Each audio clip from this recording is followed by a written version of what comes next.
Hi everyone, and welcome to another session of our Fresh Cut Flowers webinar. Today's topic is summer flowers. My name is Georgina Sampat. I'm the Global Marketing Coordinator for Vars Life, and your host today will be Emma Bradford, our Technical Support Representative. As most of you know, the Fresh Cut Flowers webinars are a monthly initiative. Every last Friday of the month, we organize a webinar that is short, compact, informative, so that in 30 minutes we can teach you all you need to know. As you can see on your screen, there's a table with different topics. As you can see, June 27th, that's today, we're doing summer flowers. And the other dates of the upcoming events, next month's is the cold chain, which is a very important topic, so make sure you take note of that in your calendar and join us for this interesting topic.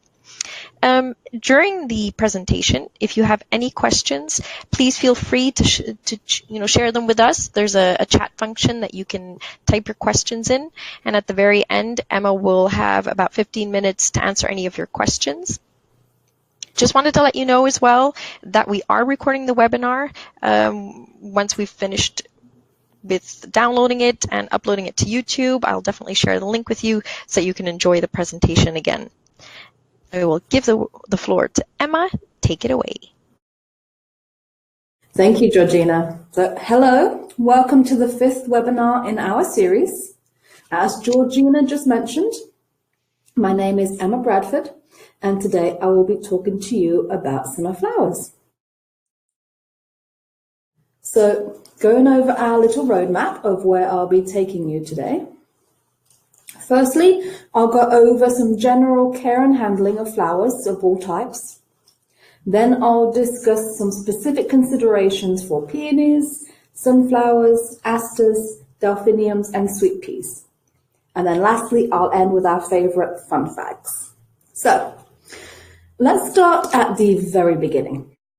So, whenever a flower is harvested, it in essence contains a set number of Vars Life days that it will live for.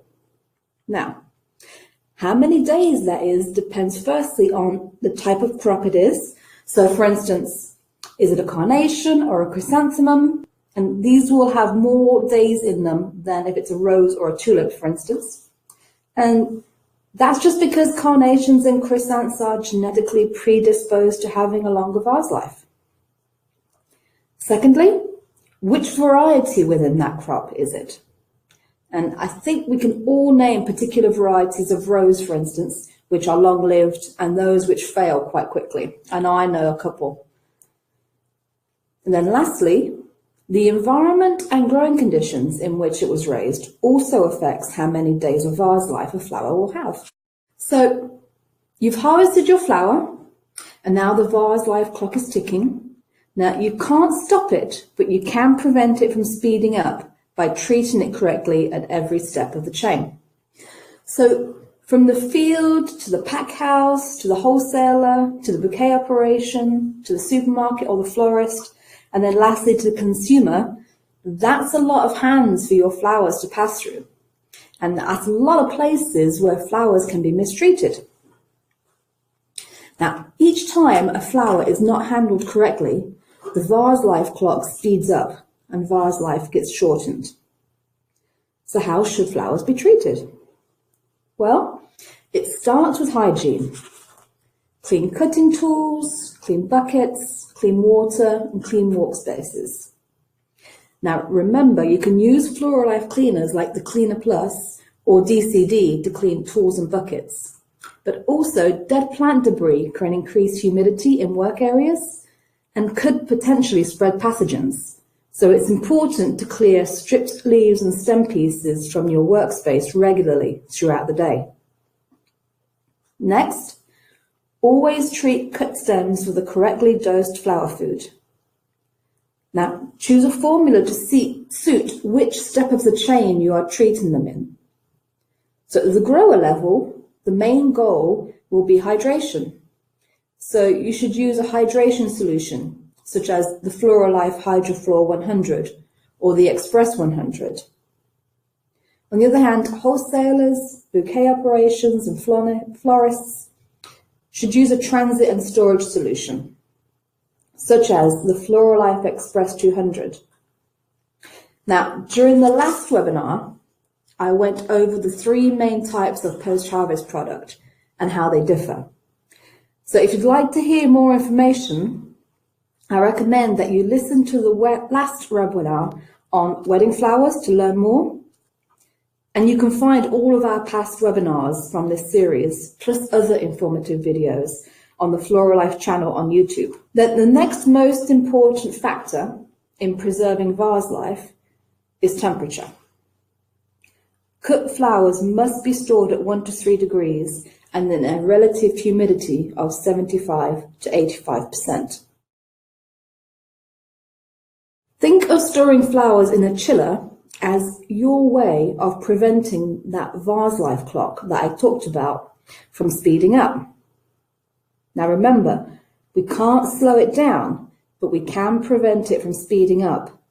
And any time that the flowers are out of the chiller, that clock will be ticking faster. Maintaining the relative humidity of your chiller at 75 to 85% will help to prevent the stems from getting dehydrated. So it won't be too dry rather. But not having it too humid will also lessen the risk of pathogens developing, like botrytis. And then lastly, there's an invisible flower killer, which is ethylene. So what is it even? Well, ethylene is a natural gas that plants produce and is commonly known as a ripening hormone.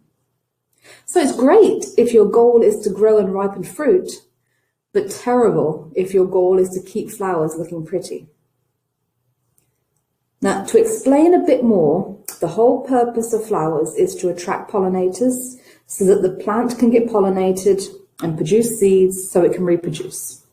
Once a flower has been pollinated, it triggers the plant to produce ethylene, which in turn signals the plant that it's time to put energy into producing seeds and fruit, and the pretty flowers have done their job. So they aren't needed anymore. So the plant diverts resources away from the flowers, so they wither and die, and directs it into producing seeds and fruit. Now, the problem is that plants can also produce ethylene whenever they are stressed, and they can be exposed to ethylene from their environment. But the end result is the same: flowers which wither, die, and drop off. So what can you do to protect your flowers from ethylene? Well, the good news is not all flowers are extremely sensitive to ethylene. Peonies, for instance, don't tend to be negatively affected by ethylene. But for those flowers which are sensitive to ethylene, they should be treated with Floral Life Ethyl Block or Ethyl Guard.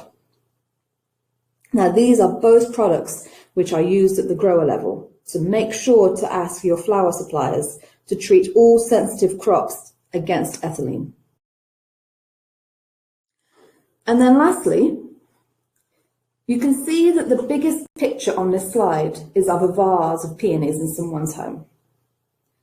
Now, that's because this is where the effects of mishandling flowers will be the most evident. Because at the end of the day, it will be the consumer who sees the result of good or bad handling by how long their flowers last. Now, before I move on, I just want to leave you with a simple explanation of the flower chain, which was given to me by the great Petal. Compare the flower supply chain to a television assembly line. There's many different people adding their own piece to make up each TV.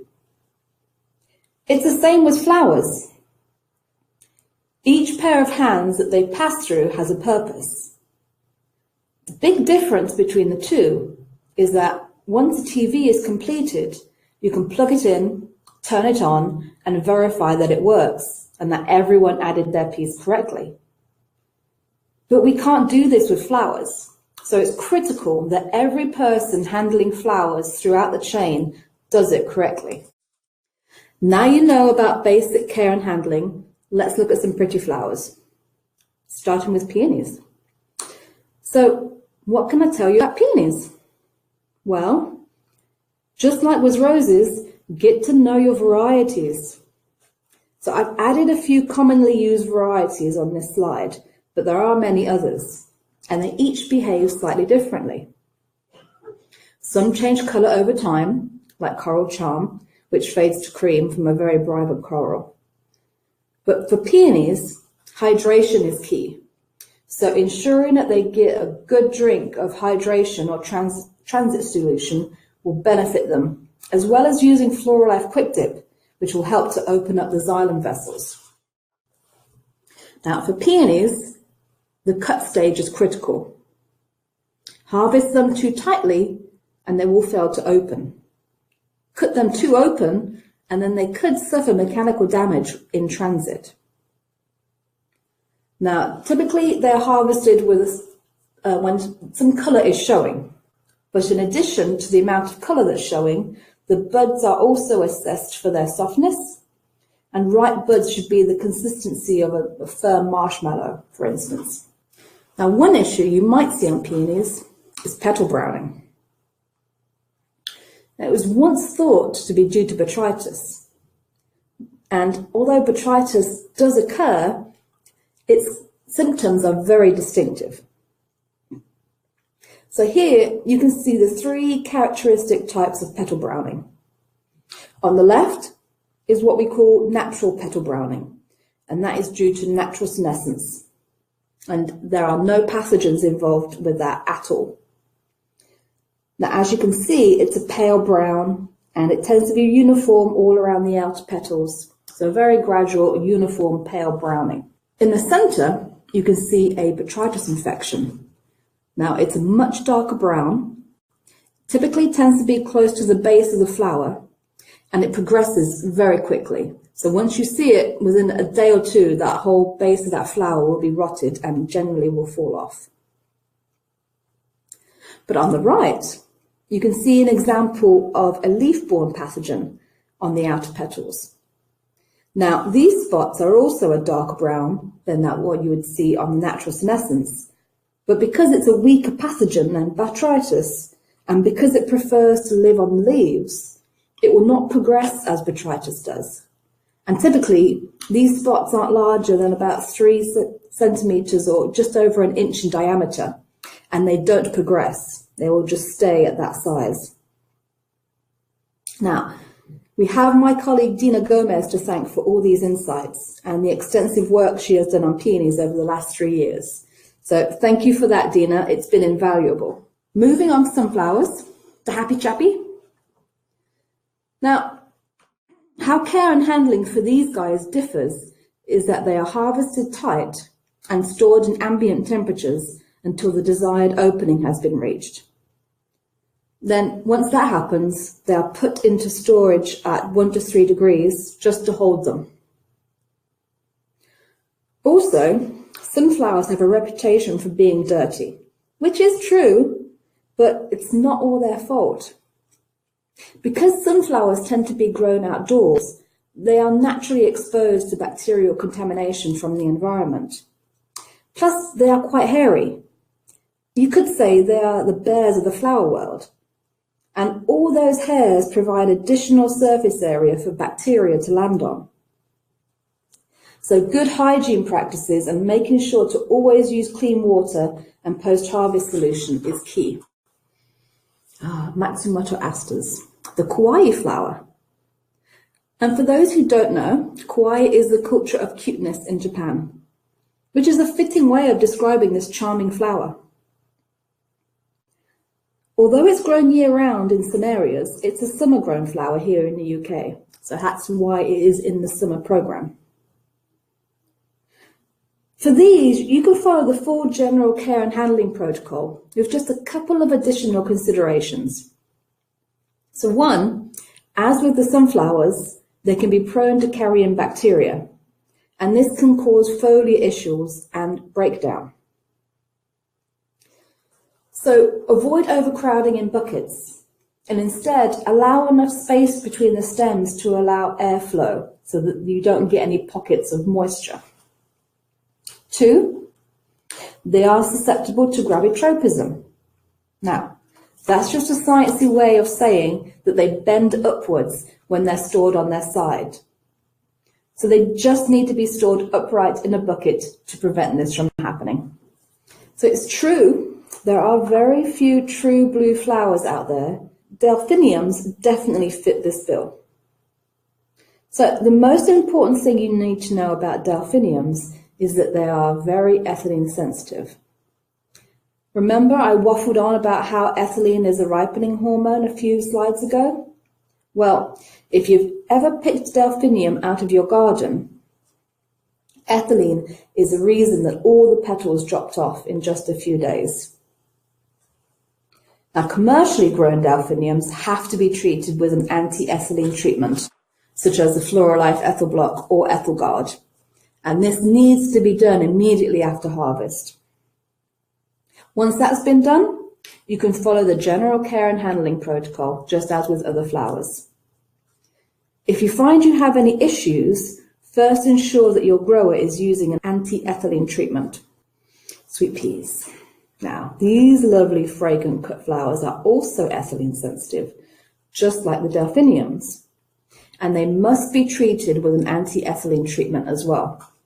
If they are not treated, they won't last more than 3 or 4 days. Now, just to show you how much difference Vars Life Ethyl Block can make, these pictures are from a trial I performed on UK grown sweet peas this year. Now, as with delphinium, once sweet peas have been treated against ethylene, they can be cared for by following the general care and handling protocol as per other flowers. Moving on to the fun facts. So my first fun fact is actually about sweet peas, which we just talked about. So many people think of them as the quintessential British flower and associate sweet peas with their grandmother's garden. But they're actually native to southern Italy, Sicily and Cyprus. So rather than being native to an English cottage garden, they are actually at home in Mediterranean climates. Now, if you remember, the first crop I talked about was peonies. Now, did you know that peony plants can live to over 100 years old? In fact, the peony plant that I've pictured in the bottom left is actually 400 years old. And sunflowers, they're known for their tall stature, and the tallest sunflower on record, as of 2014 anyway, was grown in Germany and reached a total height of 9.17 meters or 30 feet and 1 inch, which is incredibly tall. Sunflowers don't just grow tall, they are capable of removing toxins from soil that they are planted in, such as lead, arsenic, and uranium. In fact, sunflower plants were used to remove toxins from a pond after the Chernobyl disaster in Ukraine. And a similar project took place in Japan after the Fukushima nuclear disaster. And that's also why sunflowers form part of the international symbol for nuclear disarmament. Now, my last fun fact is less fun and more of a word of warning. That not everything that is natural is good for you. Now, the plant in the photo bottom right is related to delphinium, but it's called Aconitum lycoptonum, commonly known as monkshood or wolfsbane. And what's important to know is that aconitum can be extremely toxic, as one English gardener found out in 2014. So experienced gardener Nathan Greenaway actually died from multiple organ failure after just brushing up against an Aconitum lycoptonum plant in the garden of his employer. Now, it's speculated that the plant toxin entered his bloodstream through a cut in his skin, but still, very deadly plant. But it is not all bad, because if prepared correctly, this plant actually has anti-inflammatory and analgesic properties. But, as I said, it must be prepared correctly to neutralize the toxins and for the beneficial effects to be felt. So be aware and don't assume that if it's natural, it's good for me, because that's not always the case. And with that, I'll take any questions. Thank you, Emma. So during your presentation, we did get 2 interesting questions. Just for our listeners, there will be 2 polls popping up. Feel free to answer them during this question session. So Emma, the first question, what is an early indicator that a flower has ethylene damage? Ooh, good question. It does typically depend on the flower, but what I have observed looking at delphiniums and at sweet peas and phalaenopsis as well is that you'll find that the flower folds over on itself. So there are some that it just looks wilted, but there are other crops where it behaves differently. So with roses, for instance, there can be several different symptoms of ethylene damage, and it depends on the variety what they'll show. So you really have to, one, either do trials with ethylene to show, one, is it sensitive, two, what are the symptoms for that rose? Because it can be from necking to poor opening to opening kind of incorrectly. So if you've ever seen a rose that opened up with its petals pinched, that is a clear sign of ethylene damage. So it really varies, but generally the flowers fold in on each other and they do drop off quite quickly. Okay. And if you suspect a flower has had ethylene damage, is it important to remove it as quickly as possible from surrounding flowers? Yes, that is true, because ethylene is like a perpetual motion machine inside of a plant. Mm-hmm. So because plants and flowers produce their own ethylene, ethylene itself also triggers ethylene. So as soon as they detect ethylene within the plant, that also triggers the plant to produce more ethylene. So yes, remove any sort of potential causes or potential sources of ethylene rather from your bouquets as quickly as possible. Okay. Then another question, this is going back to our monkshood that you mentioned. If they are so poisonous that they could be lethal for young children, why are they still sold as cut flowers? Well, aconites are not actually sold as cut flowers, so that's no worry. No, that would definitely not be done. Delphiniums are related to aconites, but they are not exactly the same.